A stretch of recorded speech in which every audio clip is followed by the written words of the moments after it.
Bonjour à tous, ravi de vous retrouver dans Smart Job qui est l'émission emploi RH de Bismart. Je suis très heureux d'être avec vous. Analyse, débat, expertise chaque jour en direct du lundi au vendredi. Vous connaissez le rendez-vous avec vos rubriques habituelles. Aujourd'hui, dans Bien dans son job, on va s'intéresser aux salaires dans les métiers du digital. Ce sont évidemment les salaires qui risquent de progresser. Ça va vous intéresser parce que c'est un secteur en plein boom dans ce contexte économique un peu morose. On va avoir un peu le sourire dans quelques instants. Smart et Réglo avec notre fenêtre juridique chaque jour sur notre antenne avec une question sur le droit des salariés face à l'accès et leur droit d'accéder à leurs données. C'est un sujet éminemment sensible. Évidemment, on parle beaucoup de digital aujourd'hui. On fera le point avec un avocat, notre invité. Et puis une pause café, voilà, avec Fanny Griesmer. On va se balader un peu à vélo et on va s'intéresser au vélo, au boom du vélo, au vélo de fonction. Bah oui, vous ne connaissiez pas. Bah si, on peut avoir un vélo de fonction. Elle va tout vous raconter dans quelques instants. Et puis dans le cercle RH, c'est le vendredi, c'est le rendez-vous du cercle des experts. On reviendra évidemment sur cette relation entre la vaccination, la relance économique et les annonces de Jean Castex hier. Bien, rien ne change réellement et on fera le point bien sûr. Cela va-t-il avoir une incidence sur notre économie? Et puis chaque vendredi, le livre de Bismart. On parle d'un livre assez incroyable qui est une sorte d'encyclopédie de l'entreprise nouvelle génération avec 200 managers, 200 entreprises, 30 pays. C'est une manière de repenser l'entreprise. Un des co-auteurs sera avec nous à la fin de notre émission. Tout de suite, c'est Bien dans son job et on parle du digital.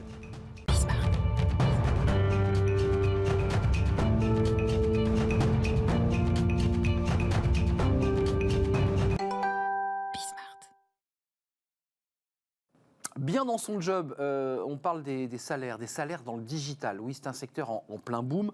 On va faire le point évidemment parce que les entreprises se digitalisent, qu'il y a un besoin évidemment d'ingénieurs, de techniciens, de développeurs.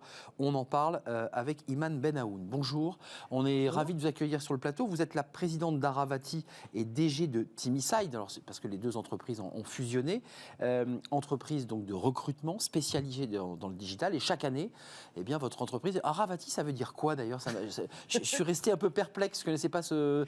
Aravati, c'est la déesse du rapprochement en Inde. Et donc, il nous a semblé évident, ça démarrait par A, c'était facile à prononcer, et puis on aimait bien la connotation rapprochement, parce que le recrutement, c'est vraiment du rapprochement. Le rapprochement entre celui qui cherche et celui qui demande. Intéressant, il y a des chiffres assez incroyables, c'est une étude que vous faites chaque année, que vous avez renouvelée.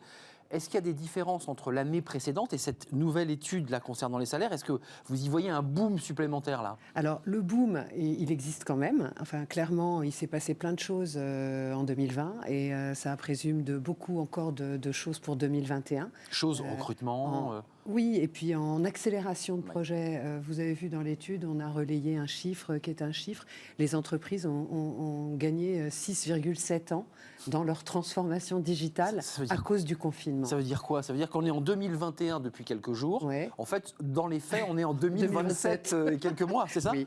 En fait, les entreprises ont pris conscience de leur fragilité. Les projets de transformation digitale, c'est l'Arlésienne, tout le monde en parle. Toutes les entreprises sont en transformation. C'est vrai. Néanmoins, ce dont on s'est rendu compte au moment du confinement, c'est que pas grand monde était prêt à opérer uniquement son activité sur des canaux virtuels.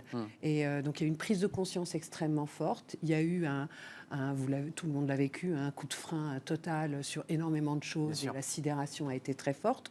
En revanche, on a vu, je trouve, auprès des entreprises françaises, une résilience et une capacité à accélérer qui a été phénoménale. Toutes les entreprises, parce qu'il y a beaucoup, même les entreprises moyennes qui finalement, ça demande des moyens de passer, de transformer son entreprise. La première vague, les entreprises moyennes ont été sidérées, ont pris conscience de leurs limites. Et de leur retard. Mais j'ai pas le sentiment qu'elles ont beaucoup réagi à ce moment-là.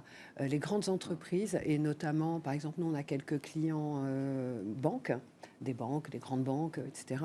Qui l'ont fait, leur mutation? Non, pas encore. Qui pensaient l'avoir fait, parce que beaucoup disent, ça y est, on est prêt. Oui, il y avait déjà pas mal de choses, en B2C, etc. Mais typiquement, je vous donne un exemple, je ne citerai pas de nom, mais nous, on a une activité de recrutement, donc on fait du recrutement CDI pour un certain nombre de clients sur des postes top management et middle management, mais on a une activité aussi de mise à disposition d'experts, de consultants qui sont capables d'opérer les campagnes, etc., chez nos propres clients. Et bien, dans certaines grandes banques, du jour où on dit télétravail à 100%, et bien, leur système ne permet pas de permettre l'accès à des gens qui ne sont pas des salariés de l'entreprise. Pour protéger, à la base, c'est protéger la banque.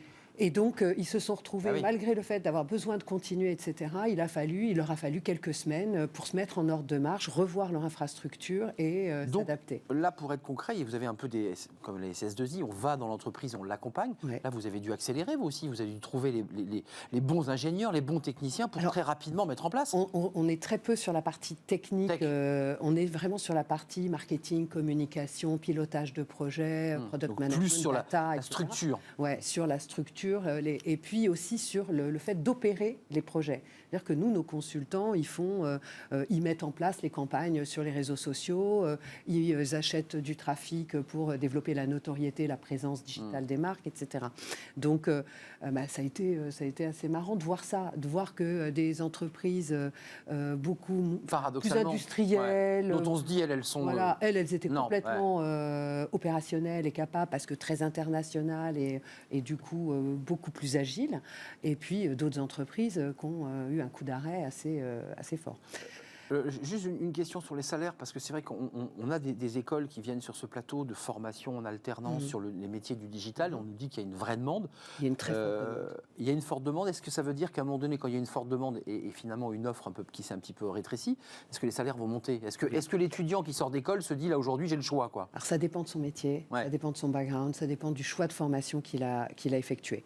En clair, il y a des métiers du digital qui ont été très, très, très, très pénuriques, et bien avant la pandémie, etc. Sur ces métiers-là, les gens, c'était tellement pénurique, les salaires avaient tellement flambé que c'était plus un sujet le salaire. Le sujet, c'était la liberté de faire ce que je veux, quand je veux, comme je veux, de travailler 3 mois, me reposer 3 mois, etc. Et donc, il y a eu vraiment un élan vers le statut de freelance, d'indépendant, sur ces métiers très, très pénuriques. Par exemple, je pense à tout ce qui était UX, donc User Experience Manager, donc les gens qui sont capables de construire des parcours clients en ligne, en utilisant de la data, des technologies, etc., pour bien analyser le parcours et l'améliorer. Très pointu. Ces profils-là, ce sont des profils qu'on met quelques années quand même à former, à construire. Et donc, très recherchés, donc. Ils étaient très, très recherchés, ils le sont toujours. Et clairement, ils avaient eu des exigences assez particulières. Avec la crise, ces profils-là ont été d'autant plus recherchés. Forcément. Mais entre-temps, depuis ces 4-5 dernières années, il y a eu un énorme afflux de candidats formés et opérationnels sur le marché. Donc, ça a fait un tout petit peu baisser le niveau du marché. Pas forcément baisser, mais ça a arrêté la flambée. Il y a les métiers de la data science aussi, de l'algorithmie, du développement, etc. Ces métiers-là étaient absolument impossible à recruter. Donc là, la flambée des salaires était phénoménale. Quand vous dites flambée, c'est des salaires en début de carrière qui démarrent à combien ? Qui démarrent à 40, 45. C'est ce que j'ai vu dans votre étude. Tout à fait. Et ces collaborateurs-là, la pandémie, c'est des projets qui ont été mis en stand-by. C'est-à-dire qu'on s'est concentré sur la data concrète, la data objective, la data business, et se rapprocher de ses clients plutôt que d'être dans l'innovation, l'intelligence artificielle. Donc là, il y a eu une grosse baisse de demande sur ces profils-là. Ça ne fait pas baisser les salaires, mais ça permet de recruter. Moi, je serais à la tête d'un lab et j'aurais besoin pour 2021, fin 2021 d'avoir des data scientists, je les recruterai aujourd'hui. Parce qu'aujourd'hui, il y a quand même plus de facilité, plus de fluidité sur le marché. Donc vous pensez qu'il va y avoir une accélération encore au cours de l'année sur ces questions de digitalisation et que donc il y aura une tension sur ces métiers ? Ça va redevenir en tension d'ici la fin de l'année, c'est évident. Nous, ce qu'on constate, en tout cas sur la fin d'année et sur le début de l'année, c'est que les entreprises qui avaient un peu gelé leur recrutement, qui s'étaient quand même un peu méfiées de cette... Se disent, on met le paquet. Bon, de toute façon, il faut y aller. On sait ce qu'on vit, on ne sait pas comment ça va évoluer, mais il faut être capable de s'adapter. Et on reprend nos projets, et on recommence à innover, on recommence à fonctionner. Iman Benaoun, merci d'être venu. Je rappelle que vous êtes la présidente d'Aravati, donc vous en avez parlé, et puis vous êtes la DG de Timisites, qui sont 2 entreprises qui ont fusionné pour avoir un groupe de quelle taille là aujourd'hui maintenant ? 300 personnes. 300 personnes, donc c'est une belle entreprise, avec, vous le disiez, des consultants qui sont en entreprise, ne faites pas que du recrutement. Il y a un peu moins de 200 consultants en mission chez des clients à temps complet. Qui parfois ont fait une drôle de tête en voyant finalement la situation face à laquelle ils étaient pendant la crise. Merci d'être avec nous, puis cette étude, on peut la retrouver sur votre site, j'imagine. Tout à fait. Cette étude extrêmement détaillée, puisqu'on n'en a donné que quelques chiffres, mais elle est extrêmement détaillée sur les salaires.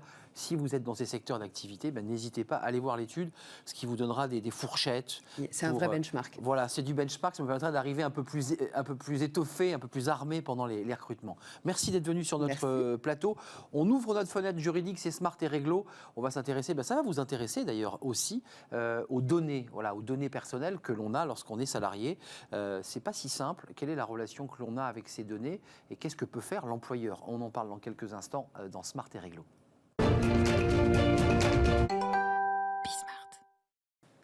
Smart et Réglo, notre fenêtre juridique avec un avocat chaque jour. Ils arrivent parfois lentement, parfois en courant, vous ne les voyez pas.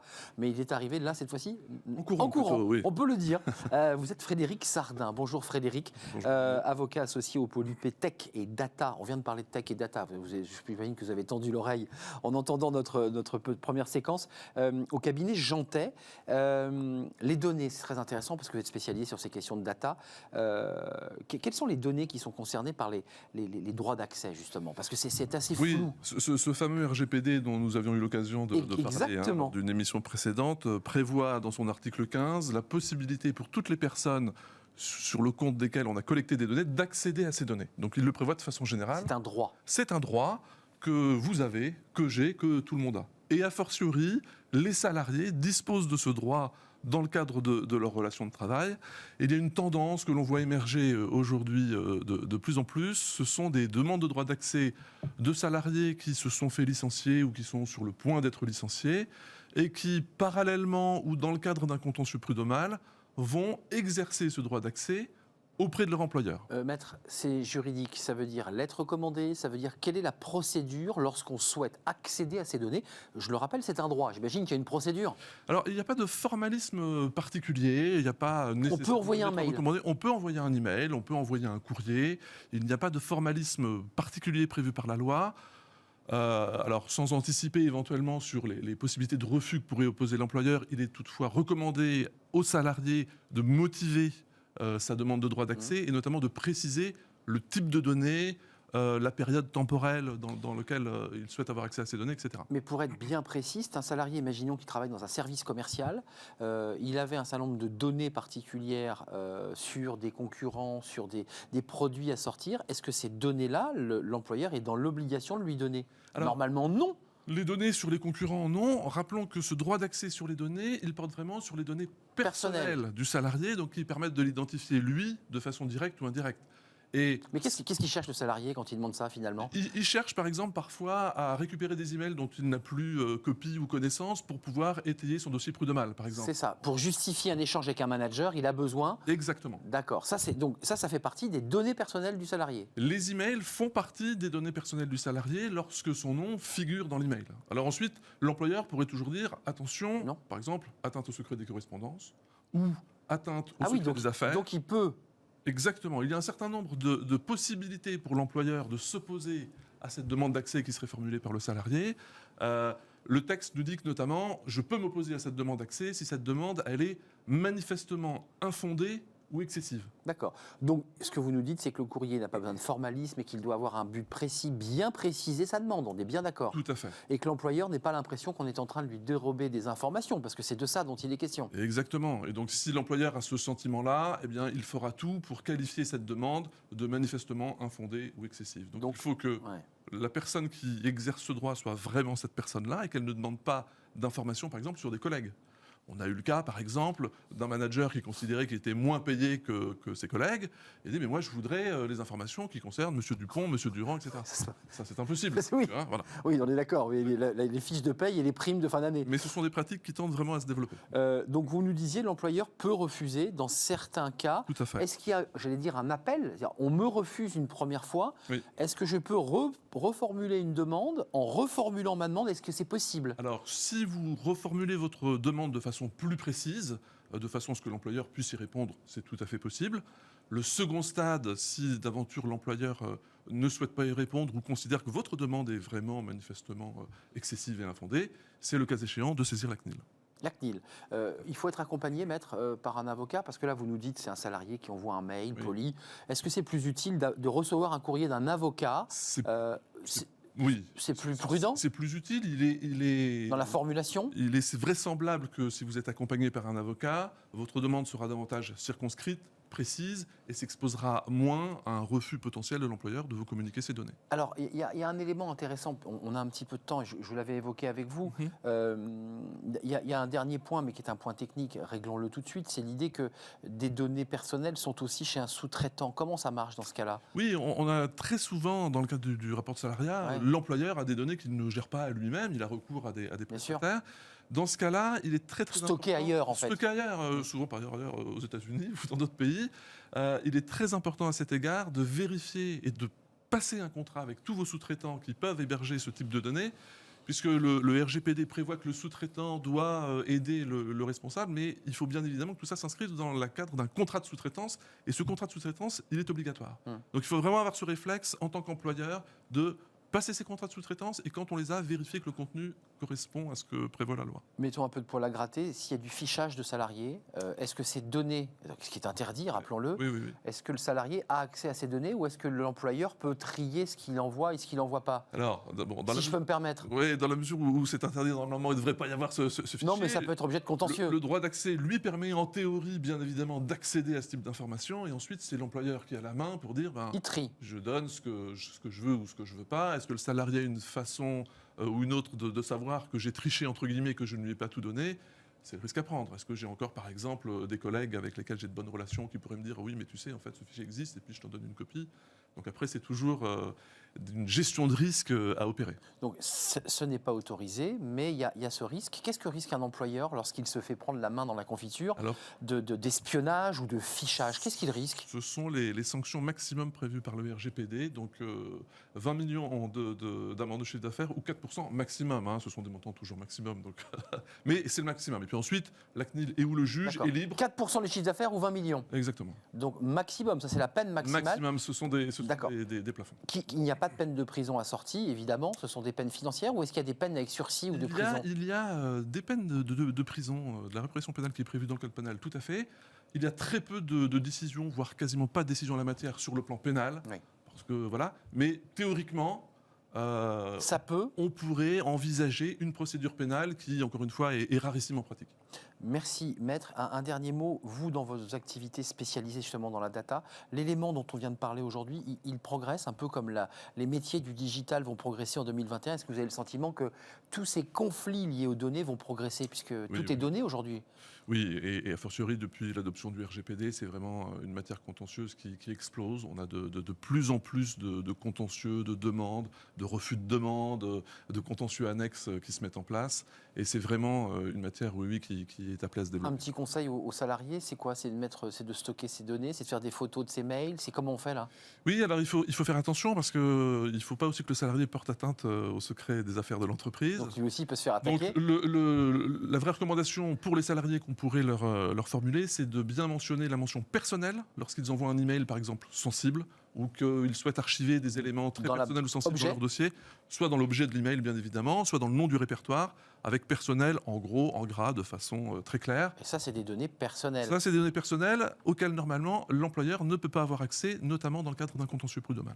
On en revient toujours à cette idée que l'employeur, parfois, aime bien aller voir peut-être dans un fichier où il y a écrit personnel. Ça peut arriver. Ça peut arriver, oui, c'est ça. Donc, mais ce n'est pas autorisé. Ce n'est pas autorisé, il faut le rappeler. Merci Frédéric Sardin, avocat associé Polypé Tech et Data au cabinet Jeantet. Vous revenez évidemment quand vous le souhaitez parce que chaque jour, on ouvre des fenêtres et on fait des éclairages extrêmement techniques comme celui-ci aujourd'hui. C'était un plaisir de vous accueillir. Tout de suite, on fait une petite pause café. Bah oui, c'est important, une petite pause café avec Fanny Griesmer. On va se balader à vélo dans Paris, peut-être, je ne sais pas, avec son vélo de fonction, bien sûr. C'est la pause café. Voilà, vous avez vu, j'ai fait exprès d'avoir un petit gobelet de café... vide, presque vide. Non, il n'est pas vide. Fanny, comment allez-vous? Très bien. Alors, je ne sais pas si vous êtes venue à vélo aujourd'hui. Alors, non, en ce moment, vous êtes parlé le vélo, froid, vous n'êtes pas venu en vélo. Je crois qu'il faut une bonne dose de courage, de motivation. Un bon manteau, des mollets. Vous allez nous parler du vélo. Alors, le vélo, on en a beaucoup parlé depuis des années. C'est le vélo dans les grandes villes, le vélo à Paris, des pistes cyclables, tout ce que ça induit. Là, vous nous parlez d'un sujet passionnant qui est le vélo de fonction. un peu comme le cadre aurait au même moment de sa signature de contrat la voiture qui va avec et les clés. Là, il y a le vélo de fonction. Pourquoi cet engouement d'abord pour le vélo ? 2020, année du vélo, c'est vrai que la pratique connaît un essor considérable. Vous allez me dire que c'est pas étonnant dans le pays du Tour de France. Alors c'est vrai qu'il y a eu les grèves du début de l'année 2020, la crise sanitaire et aujourd'hui, beaucoup n'hésitent pas à enfourcher leur vélo pour éviter de prendre les transports en commun. À croire que prendre son vélo, c'est devenu le geste barrière ultime. Pour preuve, la vente de vélos... On peut retirer le masque en vélo. Explosé. Oui, on peut le... ouais. C'est plutôt pratique. Pour ça, oui, effectivement. La vente de vélos a littéralement explosé jusqu'à provoquer des ruptures de stock dans les magasins, des files d'attente interminables chez les réparateurs. C'est un métier qu'il va falloir d'ailleurs surveiller. On va surveiller ces derniers mois. Des annonces en ligne, pas plus de 2 heures sur le Bon Coin. J'en ai fait moi-même l'expérience. De là, prendre son vélo, effectivement, pour aller travailler, je ne sais pas, en tout cas pour moi. Mais certains ont franchi le pas, ou comment passer du métro boulot dodo au vélo boulot dodo. D'ailleurs, ça a donné lieu à un très beau néologisme. Et bobo, un peu aux jambes. Qui s'appelle... vélo taffé. Je vais vélo taffé. Je vais vélo taffé. Je vais vélo taffé. Donc c'est pas dans le dictionnaire encore, vous n'avez pas vérifié. Néologisme. Je vais vélo taffé. Peut-être en 2021. Quand on dit vélo de fonction, ça veut dire que la collectivité, ça veut dire que l'entreprise, elle prend en charge une partie des frais de ce vélo, de son achat. Comment ça marche ? Alors, le gouvernement déjà a donné de sérieux coups de pouce. Il y a les aides à la réparation de vélos, la prime pour l'acquisition d'un modèle électrique, mise en place de Corona-Piste, ce qui est plutôt pratique effectivement pour se déplacer, l'indemnité kilométrique qui a été modifiée. Aujourd'hui et depuis mai dernier, vous pouvez bénéficier d'un forfait mobilité de 400 € maximum. Une jolie petite somme pour la prise en charge de ces frais de déplacement, domicile-travail, et que ce soit à vélo dit classique ou électrique. Alors, ce forfait de 400 € est totalement défiscalisé pour le salarié et il est exonéré de cotisations sociales pour l'employeur. Et la bonne nouvelle, c'est qu'il est porté à 500 € en 2021. Alors attention, bien sûr, ce forfait n'est pas obligatoire pour les entreprises. Il n'est pas obligatoire, mais il peut être cumulatif avec celui qui un matin veut prendre le métro ou le transport en commun parce qu'il pleut.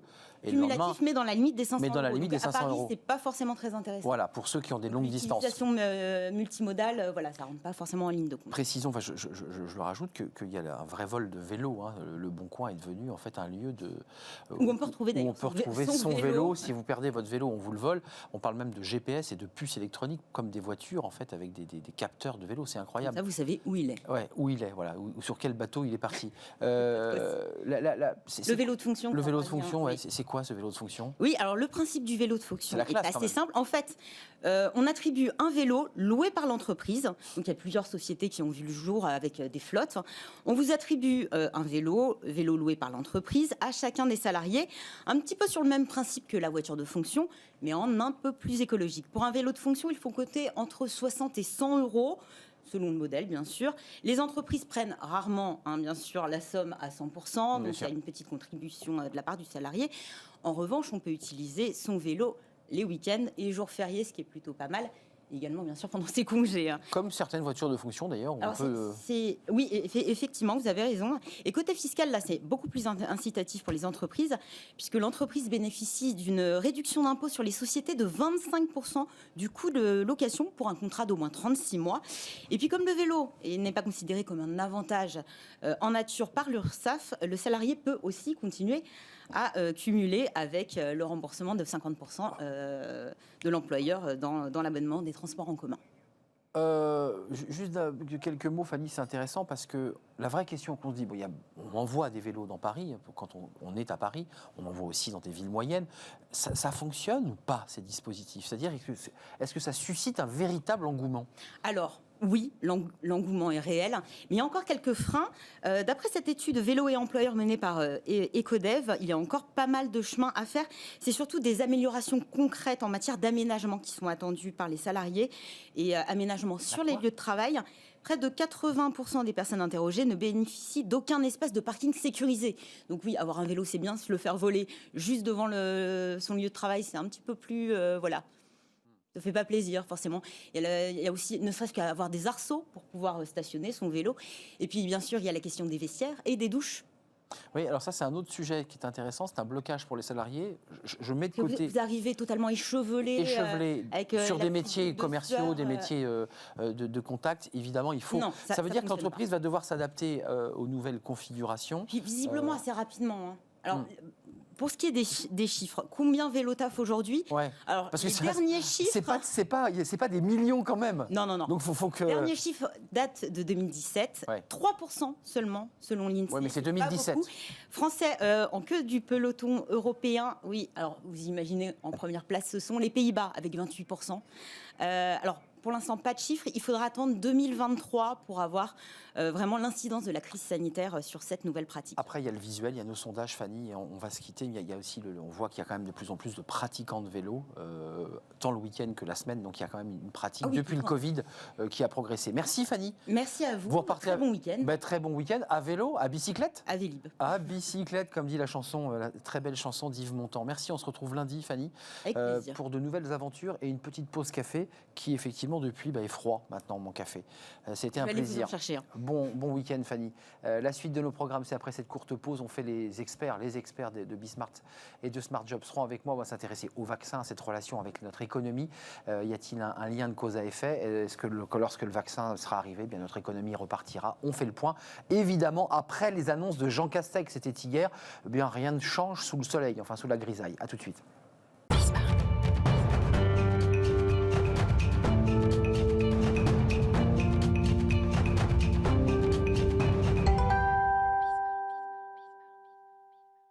Le cercle RH avec les experts de Smart Job, c'est chaque vendredi, c'est en direct, c'est un plaisir de les retrouver parce qu'on a une période pendant le Covid où on avait perdu les experts, puis on va s'intéresser à l'actualité, évidemment l'actualité liée à l'emploi et à l'économie, avec mes invités. Valérie Oanessian, bonjour. Bonjour. Et bonne année. Merci. Parce qu'on peut encore jusqu'au 31 se souhaiter la bonne année. 31, c'est pas terrible de se la souhaiter, mais là on peut encore se le permettre.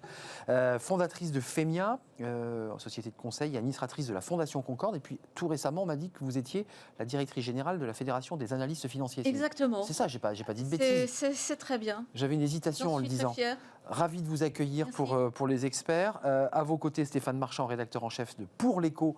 On va le voir. Vous avez vu la chronique de Fanny Griesmer qui parlait du vélo de fonction. Vous avez mis en une dans Pour l'Écho, qui est votre trimestriel, justement le vélo. Mensuel. Ah, vous êtes passé mensuel? Oui. Ah, bah alors, vous ne nous le dites pas. C'est fait. C'est fait. Bah alors, parce que l'année précédente, vous étiez trimestriel. On a commencé moins fréquemment, oui. Ah, donc vous êtes en mensuel. Mensuel. Dans les kiosques. Est-ce qu'on peut voir la une de Stéphane Marchand?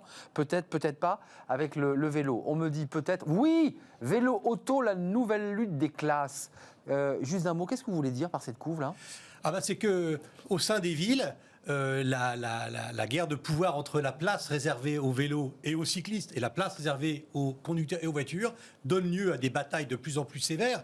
En France, c'est relativement calme. À Oslo, par exemple, oui. À Oslo, c'est d'une extraordinaire violence politique, bien sûr, pas physique. Encore et on est en train d'éradiquer les voitures du centre-ville d'Oslo, ce qui pose toute une série de problèmes et apporte toute une série d'avantages. Donc en fait, vous vous projetez, parce que vous avez parlé de Paris forcément dans votre numéro, avec la rue de Rivoli qui fait couler beaucoup d'encre, évidemment. Et puis je précise quand même que vous êtes aussi romancier, parce que le soir, après le journalisme, Face Mort, chez Fleuve Noir, je vais m'y plonger, je vais l'acheter, votre livre. C'est un livre totalement haletant, une intrigue glaçante avec des personnages, c'est choral. Il y a de l'espionnage, il y a... voilà, donc c'est... Face Mort, c'est un algorithme de reconnaissance faciale qui arrive à la DGSE et que la DGSE au niveau ne sait pas très bien manier. Et puis très très rapidement, il y a un jeune stagiaire de l'école polytechnique qui arrive, qui sait découvrir comment paramétrer l'algorithme et qui tout d'un coup repère une vidéo djihadiste qui vient de Libye et tout par-delà, je ne vous en dis pas plus. Génial, ça donne envie. Ouais. François Vigne, merci d'être avec nous. Je voyais écouter attentivement. Beaucoup d'intérêt. Voilà, quand vous aurez un petit moment libre, Face Mort, fondateur, directeur associé de Sycomore Corporate Finance, et vous êtes l'un des membres dirigeants des entrepreneurs et décideurs chrétiens. D'un mot, la situation, vous avez écouté Jean Castex. D'abord, qu'est-ce que vous en pensez là? Vous êtes des acteurs de l'économie, des observateurs, vous suivez notre vie économique. Qu'est-ce qui s'est passé hier soir? Enfin, rien ne change sous le soleil, on est d'accord. Enfin, on repousse d'un tout petit peu le délai. C'était le 7, on passe au 20. Pas de confinement qui change, on sera toujours confiné à partir de 20h. certains craignaient un confinement, voire même une fermeture des écoles, comme on l'a vécu en mars, ça n'a pas été le cas. C'est quoi? C'est verre à moitié vide, verre à moitié plein? Parce que l'économie, pendant ce temps-là, elle aussi, elle hésite. Qu'est-ce que vous en pensez, Valérie Oanessian? Je crois que c'est exactement ça. On est dans une sorte d'entre-deux, avec un démarrage de vaccination, il faut le dire, plutôt raté pour l'instant. On ne va pas préjuger de l'avenir et on va tous se mobiliser. Même si les Français ne voulaient pas aller se faire vacciner. Enfin, il faut le préciser, je ne veux pas... pas pas tous de défendre, mais... moi, je ne suis pas très à l'aise avec cette vision. Je ne pense pas que ce soit juste. Il y a une partie des Français qui est irréductible, oui. Et on le sait depuis toujours. Il y a une grosse partie qui se posait des questions, et franchement, compte tenu de ce qu'on a vécu depuis un an, quel est lequel d'entre nous qui ne s'est pas posé une fois une question sur le sujet de la vaccination, qu'il lève le doigt, hein? Non, mais bon, je ne pose pas de questions sur la vaccination. Je fais confiance à ceux qui savent. Oui. Et moi, je ne sais pas. Et donc, mais compte tenu des contradictions, de ceux qui sont censés savoir, moi, je suis très favorable à la vaccination et je pense qu'il faut le faire d'une manière rapide et massive. Ouais. Mais voilà, ce que je veux dire, c'est qu'à un moment donné, les sondages ont pris en compte des interrogations légitimes. C'était 55 ou 57%. Voilà, mais je ne crois pas du tout que la majorité des Français... Qui d'ailleurs peut s'inverser. Soit hostile à la vaccination. Je crois que depuis ces moments un petit peu de flou, on est arrivé aujourd'hui... vous dites que c'est la faute du gouvernement si on s'est mis à douter. C'est un peu ça que vous dites. Oh, pas du gouvernement, parce que les experts médecins aussi n'ont pas toujours été... Oui, le corps médical. Le corps médical. François Vigne, la situation, parce qu'on vous avez vu, on a glissé tout de suite après ma question sur la vaccination. Mais très bien, parlons de vaccination, mais les deux sont liés. Là, Jean Castex est dans une pause. Il y a une pause. On se donne 3 semaines à la revoyure. Tous les secteurs d'activité qui sont en souffrance, restauration, salle de sport, la culture, les théâtres, sont à l'arrêt jusqu'au 20, à la revoyure. Et puis on nous dit, allez vous faire vacciner. Dans quel état d'esprit vous êtes, vous qui observez les marchés? Moi, je suis dans un état d'esprit très positif, parce que je pense que même si nous allons encore avoir au moins sans doute un an de crise sanitaire, on tient quand même le bon bout, on est vers la sortie de crise. Vous êtes sur un an là? Oui, moi je suis plutôt sur un an. Et parce que là encore, aujourd'hui, il y a encore plein d'étapes. Une épidémie, ça dure de toute façon entre 24 et 30 mois. L'histoire l'a toujours montré. Et on sera à peu près dans le même type. Donc on a sans doute encore un an de difficulté. C'est dans cette perspective qu'il faut s'inscrire. Et moi, ce que je reprocherais à Castex hier, au Premier ministre, c'est de ne pas avoir été assez clair. Il faut dire clairement aux Français que les restaurants ne rouvriront pas avant avril. On les rouvrira qu'au printemps. Il faut dire clairement aux Français que les stations de ski n'ouvriront pas cette saison. En tout cas, les remontées mécaniques. Plutôt que de jouer c'est terrible, ce que vous dites. Non, c'est pas terrible. Il vaut mieux dire tout de suite. Il faut aujourd'hui s'organiser. Et je voyais une interview ce matin de Stéphane Bancel qui dit justement, aujourd'hui, ce qu'il faut faire, c'est préparer la vaccination de l'hiver prochain. Parce que de toute façon, il faudra des rappels pour les personnes âgées. Il ne faut pas être aujourd'hui dans les 15 prochains jours. Il faut être dans l'année prochaine, dans les 24 prochains mois. Tout ça, ça dure longtemps, ça se structure. Il faut être dans l'anticipation, dans la préparation et dans la gestion sur la durée de cette crise. Donc vous nous dites que c'est par une forme de peur un peu du politique qui a peur de heurter finalement son électorat, parce que c'est de ça dont il est question, sauf que l'année prochaine, ça vous aura pas échappé, on est en campagne présidentielle. C'est-à-dire que chaque mauvaise nouvelle a une incidence. C'est à la fois de la peur et c'est de l'incapacité à s'extraire de l'urgence. Et aujourd'hui, il faut s'extraire de l'urgence, il faut penser long, il faut penser long terme, il faut gérer ce type d'événements sur la durée. C'est ce que font les meilleurs. Stéphane Marchand, vous en pensez quoi là, de cette analyse? Parce que dites-nous la vérité. Je suis assez d'accord. Quand on avait un septennat avec un président qui est là 7 ans, un Premier ministre à ce moment-là, on pouvait jouer sur sur les deux vecteurs. Et ce que vient de dire François, c'était possible. C'est-à-dire on pouvait avoir l'un la tête dans le guidon et l'autre qui nous projette vers l'avenir. Maintenant, tout le monde a la tête dans le guidon. Plus personne ne se sent politiquement à l'aise pour se projeter vers l'avenir. Et effectivement, la réalité, c'est qu'on est entré dans une ère d'épidémie. Ce n'est pas la dernière, il y en aura d'autres. C'est ça qu'il faut expliquer. C'est horriblement difficile, surtout dans le pays qui, malheureusement, et j'ai honte un peu de le dire, en Europe, est le plus réticent au vaccin. En tout cas, quand on pose la question. Peut-être qu'il ne faut pas poser la question, d'ailleurs. Ce qui est idiot, c'est peut-être de poser la question.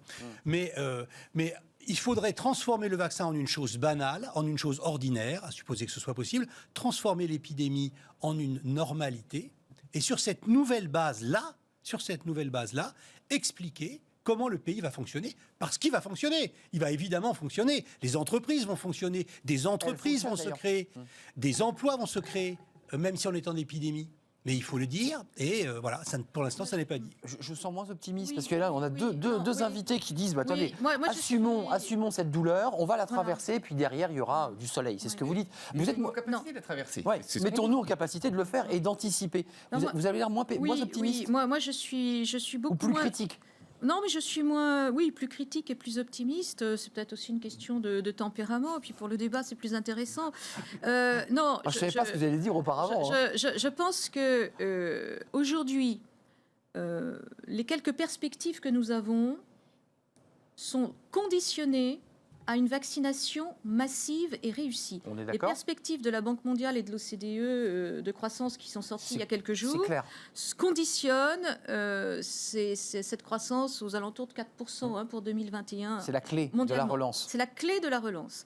Or, aujourd'hui, les conditions actuelles ne sont pas réunies dans notre pays pour afficher un optimisme tel qu'on se dise ça va repartir. Patrick Artus a exprimé une véritable colère sur le sujet en disant que les perspectives de croissance et de rebond pour l'année prochaine seraient divisées par 2. Il les situe autour de 2-3% maximum. Si on n'arrive pas à massivement vacciner. C'est dur à dire.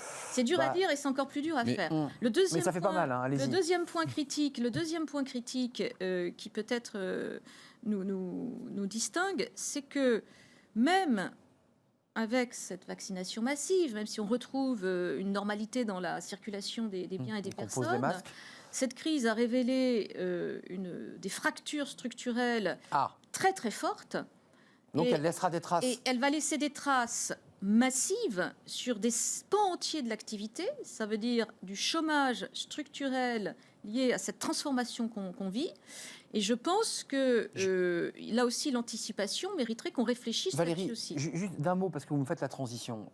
Il y a un lien, la clé, c'est la Banque mondiale. Quand on vaccine, il y a le matin arrive, le soleil revient, c'est la relance. Je suis pas d'accord, moi, sur le vaccin. Vous n'êtes pas d'accord avec ça? Là encore, je ne suis pas du tout contre la vaccination, bien au contraire. Mais aujourd'hui, il y a 2 éléments. Première chose, on n'a pas suffisamment de doses. C'est-à-dire qu'on pourrait créer tous les vaccins qu'on va, on n'a pas les doses. Enfin, le ministre a essayé de nous rassurer, il y a Moderna qui va venir... Si on veut...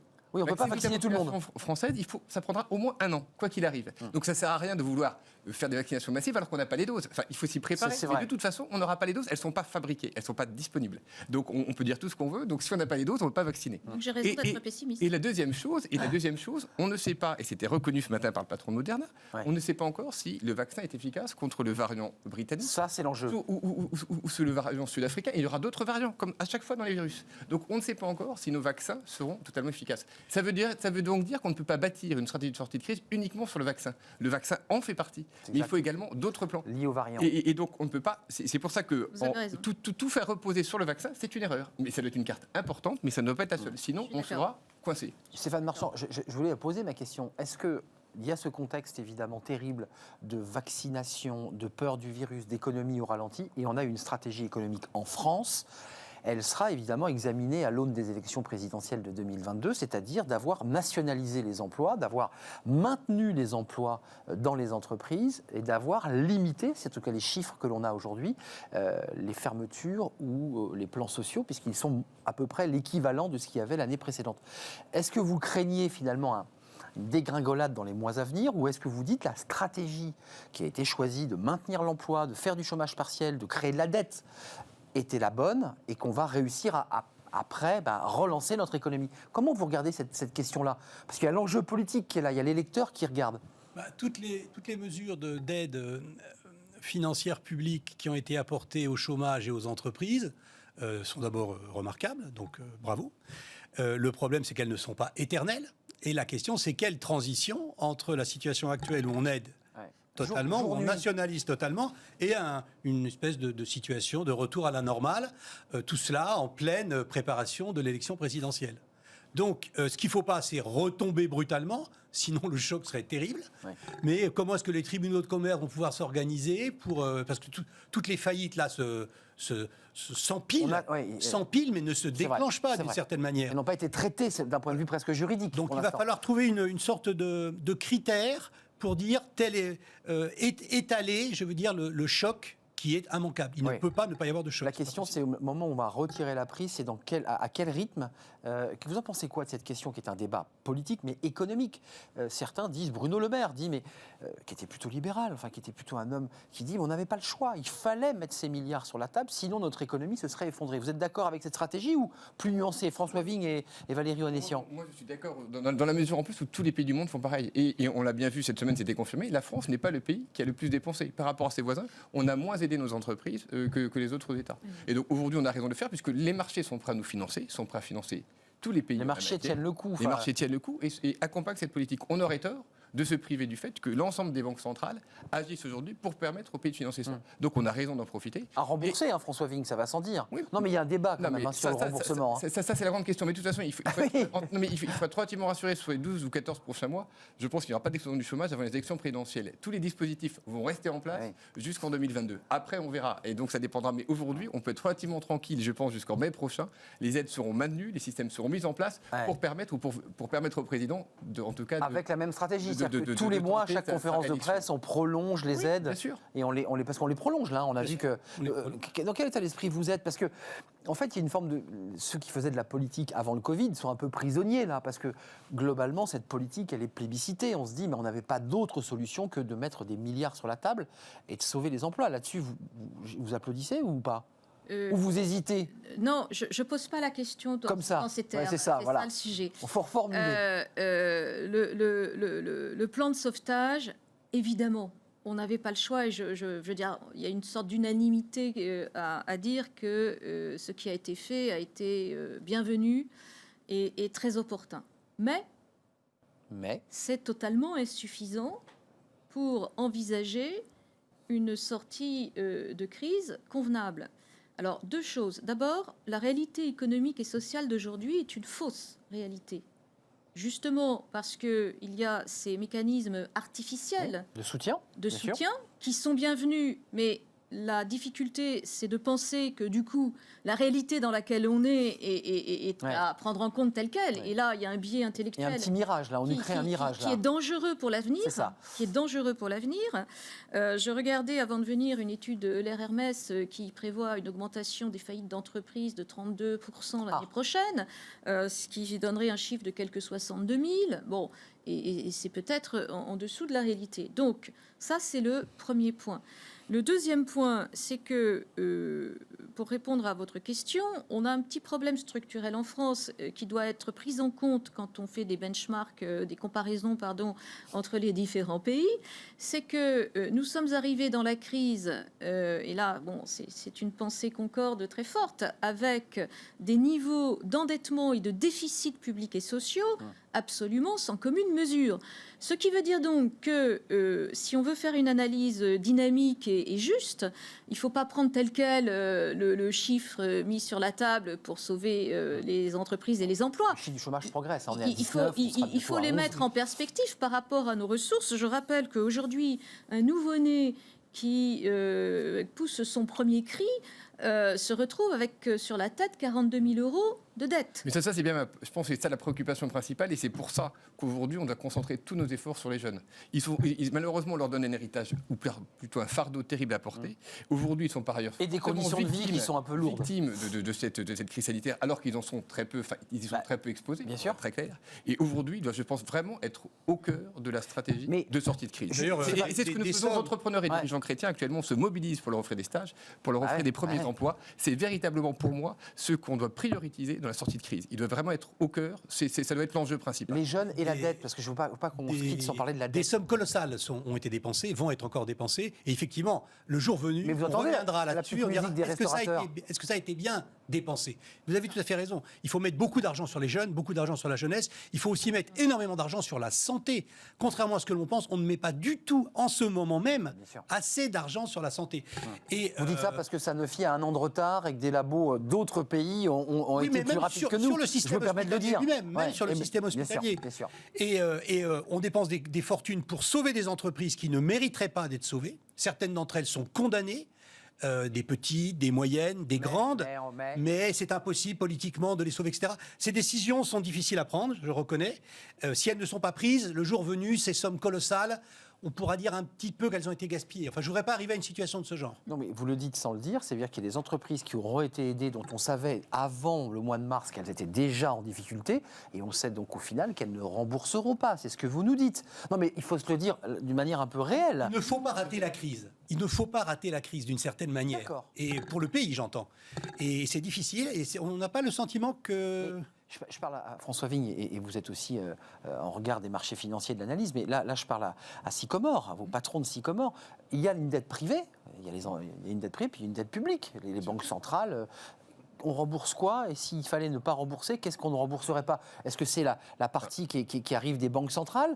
Ou est-ce que c'est une partie contractée par des PGE, par des banques privées, qui elles sont garanties par l'État, mais qui sont données par des banques? Concernant ça, c'est pour être concret. Il est trop tôt pour l'instant pour les remboursements. Effectivement, on n'est pas en mesure aujourd'hui. On est d'accord. Aujourd'hui, il y a des priorités. La priorité, c'est quand même d'assurer l'activité, c'est d'assurer la sortie de crise. Donc on continue. Aujourd'hui, on continue. Mais après, il sera urgent de s'adresser aux réformes structurelles de l'État pour permettre de réduire la dette. Ah, donc on touche à la retraite? On en revient à la retraite? C'est Bruno Le Maire? Mais ça fera partie des sujets. Mais il est trop tôt aujourd'hui. On ne va pas ajouter une crise à la crise. Je pense qu'il faut savoir aujourd'hui prioriser. Donc on est dans la crise là. C'est la crise sanitaire, c'est la crise économique. Aujourd'hui, ce sont les priorités. Après, il y aura la crise de l'endettement, qui seront une vraie crise. Mais il faut savoir serrer les priorités et traiter les bonnes au bon moment. Ma question était, ça vous intéresse? Qu'est-ce qu'on rembourse?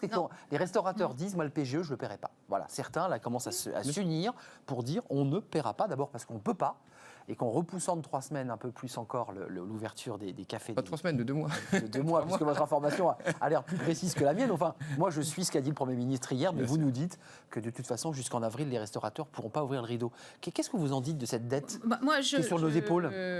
Voilà, cette dette, elle est évidemment extrêmement préoccupante, compte tenu de l'héritage. Encore une fois, j'insiste un peu lourdement là-dessus, mais ce n'est pas la dette de la crise. C'est la dette de la crise plus on avait déjà une dette, cet héritage, ce qui montre bien que voilà, il y a une certaine vertu économique et sociale à gérer correctement la dépense publique. C'est pas simplement par idéologie libérale ou ultralibérale, c'est juste parce que tout simplement c'est utile, comme dans les familles, on garde un peu, on en garde sous le pied, comme on dit vulgairement là-dessus. L'affichage politique pose un problème. Pour rebondir sur le propos de monsieur, je pense qu'il y a une question très forte qu'il a posée, qui est celle de l'efficacité de la dépense publique.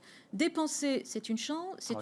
Dépenser bien, c'en est une autre. C'est un vieux débat d'avant Covid, ça. Ça, je pense, oui, mais ça va être aussi le débat post-Covid. C'est-à-dire que je pense que le débat va pas être tellement sur le montant, parce que vous l'avez dit, voilà, il est énorme, mais tout le monde, etc. Il y a 100 milliards jusqu'en 2022 le sur la bilan, table. il va être qualitatif. Est-ce que cette dépense a été correctement investie? Parce que monsieur le faisait remarquer tout à l'heure, on a plutôt moins dépensé en France que dans d'autres pays. Espérons qu'on a dépensé mieux pour compenser ce léger gap. Presque moins de 7. Alors moi, un point qui en février, on est à 11 là aujourd'hui. Oui, un point qui me tient vraiment à cœur par rapport à ce qu'on a dit.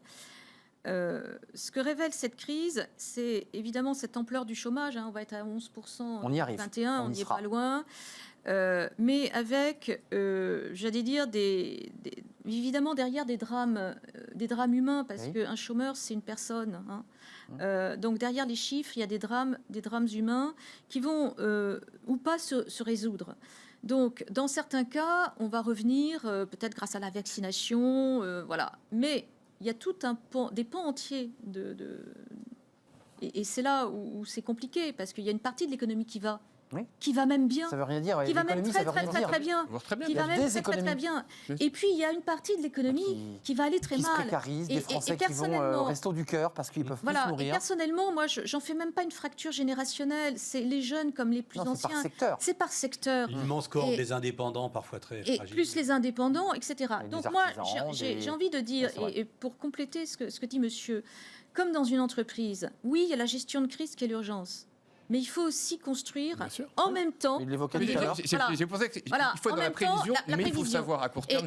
Et là, moi, je pense qu'il y a un besoin massif, ne serait-ce que pour donner aussi de l'espoir, parce que la sortie du tunnel, c'est de te projeter dans des plans de formation dignes de ce nom, qui tiennent compte de cette transformation économique sans précédent que nous vivons, de manière à adapter les emplois. Avant de nous quitter, juste d'un mot, il nous reste 30 secondes, j'aurais bien aimé même en faire un débat, c'est ce lien entre le social, parce qu'on parle beaucoup d'économie, mais il y a aussi ces Français, et là on voit les associations caritatives, secours catholique, secours populaire, qui disent voir arriver de plus en plus de Françaises et de Français, des familles de la classe moyenne qui aujourd'hui sont en difficulté. Et les entrepreneurs. Et les entrepreneurs qui se retrouvent évidemment sans activité.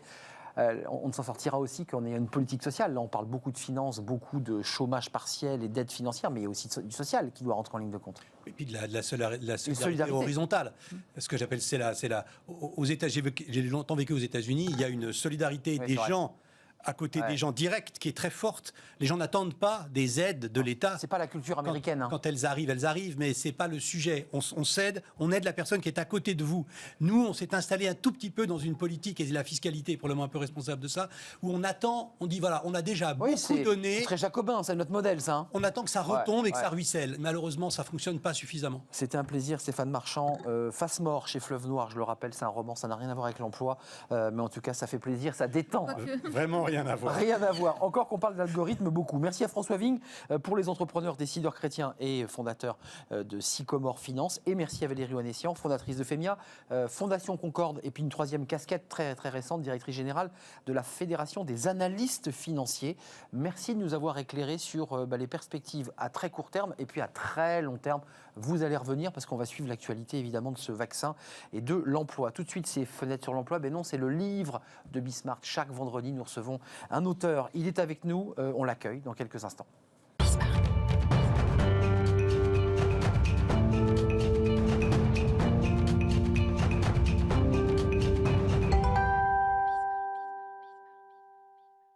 Le livre de Smart Job, c'est tous les vendredis, en direct, évidemment. Vous allez voir la couverture de ce livre. On a l'un de ses auteurs, parce qu'ils sont trois à l'avoir écrit. C'est un livre, il va être flatté quand je vais dire ça, mais il y a un petit côté Hérodote dans ce livre. C'est un livre très encyclopédique, très riche. L'entreprise Nouvelle Génération Édition Erol. On a l'un de ses auteurs, Luc Breton, qui est avec nous. Vous êtes le fondateur de Purpose for Good et président de l'Institut G9+. Je pense que j'ai été complet. Bravo. J'ai regardé ce livre. Alors, c'est un livre qui se grappille, qui croustille sous la dent, parce qu'on peut passer d'une page à une autre. Vous pouvez ouvrir au milieu. Ou au milieu quand on veut. C'est incroyable parce que c'est plus de 200 expériences d'entreprise, de management dans 30 pays. C'est un boulot titanesque que vous avez fait là. C'est un boulot de Romain et il vaut mieux pas le savoir au début parce que sinon on se dit qu'on le fera jamais. C'est ça. Et puis c'est un boulot de dingue. Une fois qu'on a pris son sac à dos et qu'on est parti, à l'époque, on a fait ça juste avant la pandémie, on a fait le tour du monde, littéralement. Génial. 15 pays vraiment avec le sac à dos, puis le reste par visio. Et on a interviewé 250 leaders dans ces 30 pays pour capter les signaux faibles de ce que sera le management de demain, en fait. Qu'est-ce qu'il en sort comme fil rouge à travers tous les pays et tous les managers du monde? Alors, comme ça, en grappillant, en croustillant, là, en prenant des petits morceaux, il y a, attention à la réunionite, ce management finalement très pyramidal, très rigide est en train de se diluer pour un management plus horizontal. C'est ça, c'est ça le management et l'entreprise de demain? Je crois que la pandémie et le Covid ont mis en avant de manière exemplaire ce qu'on essaye de décrire avec ce véritable travail d'investigation. Oui, c'est de l'enquête, c'est vrai. Voilà, partout dans le monde, simultanément, et c'est ça qui est intéressant, sont en train de se lever des nouvelles formes d'organisation, beaucoup plus adaptées à la complexité, à l'accélération sans précédent de l'innovation. Nous sommes rentrés dans une économie de l'innovation. On parlait des richesses on vient d'en parler, mondiales avec Elon Musk.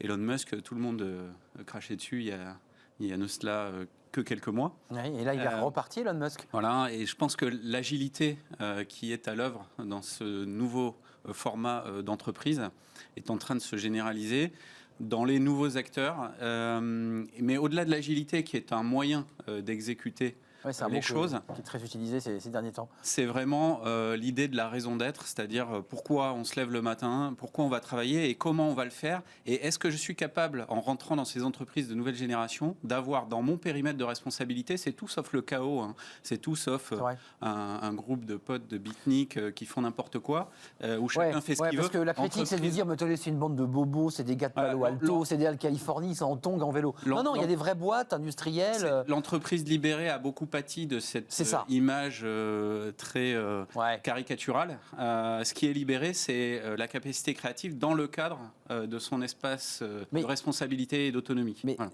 une question qui vous concerne, vous, ça vous apporte quoi dans votre processus? Parce que vous dites, quand on change l'entreprise, on change le monde. Il y a un rapport très philosophique à votre discours, c'est quand on change l'entreprise, sa manière de gouverner, de gérer ses salariés, automatiquement le monde change. En fait, il change le monde ou pas vraiment? Il change à une Ou on le vitesse voit pas à l'œil nu? incroyable. Et nous, ce qu'on décrit dans ce livre, c'est ce que vous trouverez nulle part ailleurs et qui va devenir quelque chose de... Ouais, c'est des exemples uniques. Hein. De majeur assez rapidement. Et en fait, ce que l'on dit, c'est que le rapport de subordination et le rapport de pouvoir politique dans les organisations, il est obsolète aujourd'hui. Et c'est ça qui va tomber.